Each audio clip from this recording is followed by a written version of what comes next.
passage we selected starts on line 110 and ends on line 121 and features the death of Pyramus after he finds the Veil of Thisbe. I will talk about the first half of our passage and Mike will talk about the second half of the passage we have selected. We are going to mainly compare and contrast the structure and format of the two translations that we have found written by Arthur Golding and Rolf Humphreys. We will also talk about the effect that different time periods and the transformation of the English language have on the sound and structure of the translation. Before we do all of that, however, we are going to read aloud the scansion of our passage. We hope you enjoy our presentation.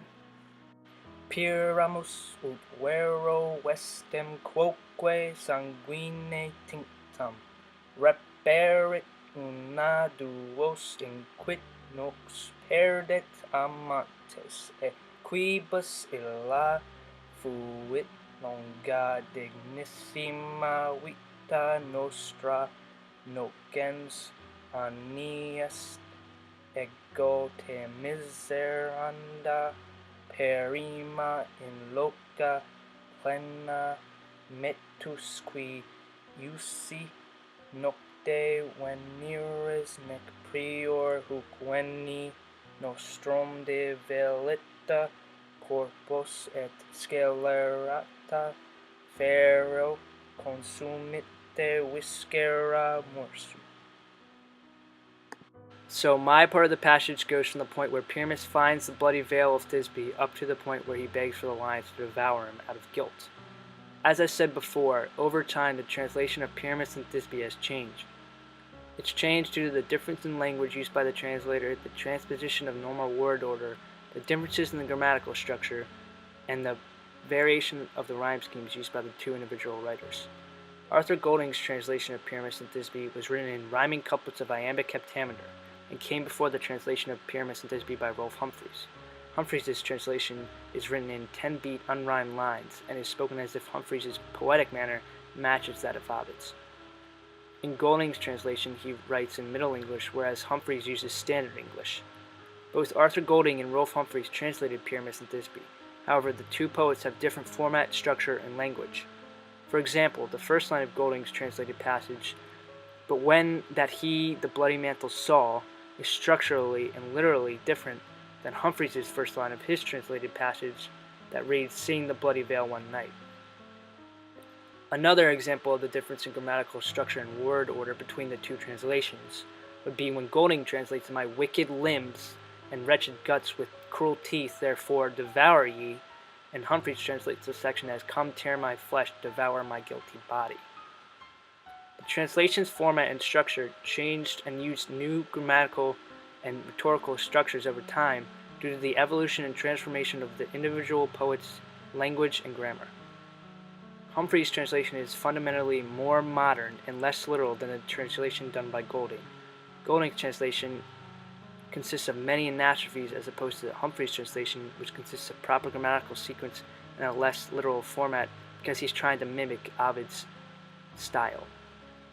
The anastrophe in line 3 of Golding's passage, for example, "of which long life deserved she of all that live on the ground," you can hear is different than Humphreys' translation, and one of them most surely deserve a longer life, because of the verb being in the beginning of the sentence rather than at the end. The main difference, however, between Golding's translation and Humphreys' translation is their style. Golding's translation is too literal and written in Middle English, making the reader confused at its grammatical sequence, whereas Humphreys' translation is Standard English, basic and easily readable due to his ability to mimic what it would sound like if Ovid were to speak English and read the story aloud.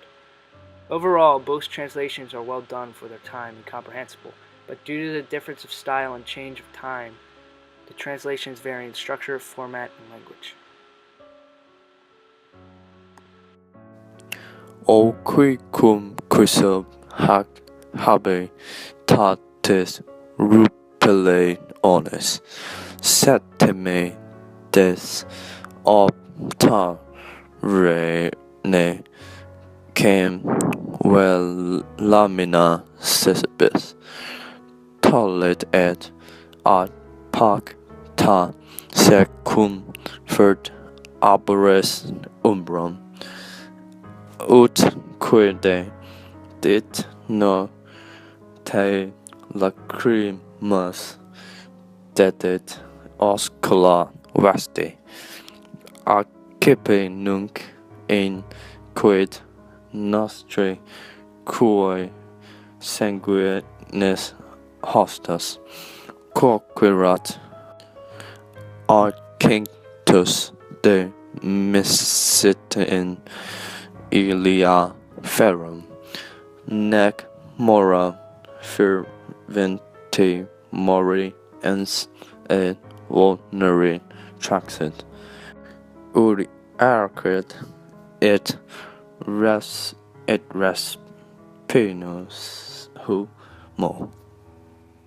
The second part of these two translations, scholars realize the significant change of the way people thinking and the way people using English. In the second line, Arthur Golding used slender weed, which is a metaphor, to describe the veil. During the Middle Ages, people persuaded an ornate style of English.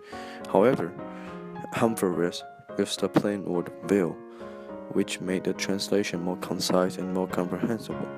He devoted some decorations in order to help people understand the context better. More interestingly, the structure and the sentence composing style has been changed over time.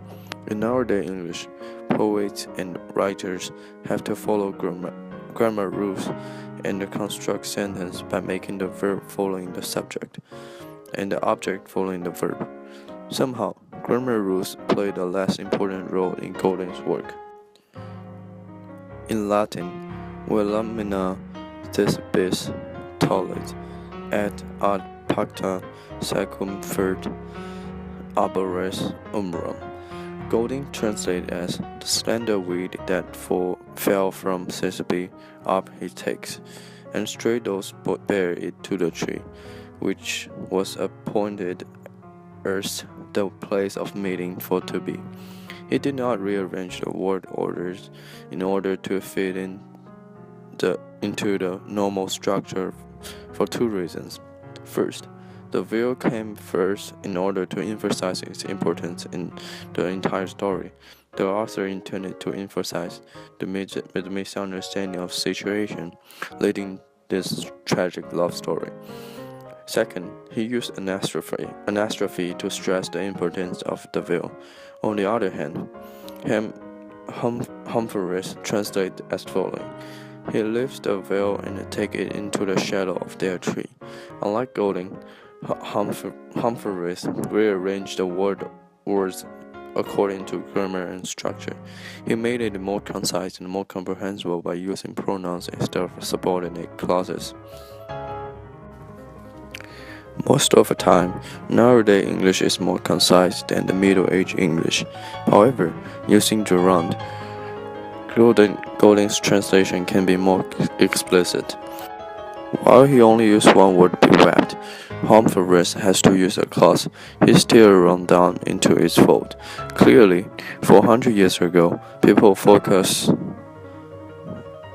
on a more elegant aspect of the translation than nowadays scholars. Last but not least, it's also very interesting to see the parts that haven't changed too much over centuries. Both of these two versions describe the scene that Pyramus was angry at the lion and the desire to be killed, using almost the same exact word order and the exact same words. Golding used "received all my blood too," while Humphreys used "drink my blood too."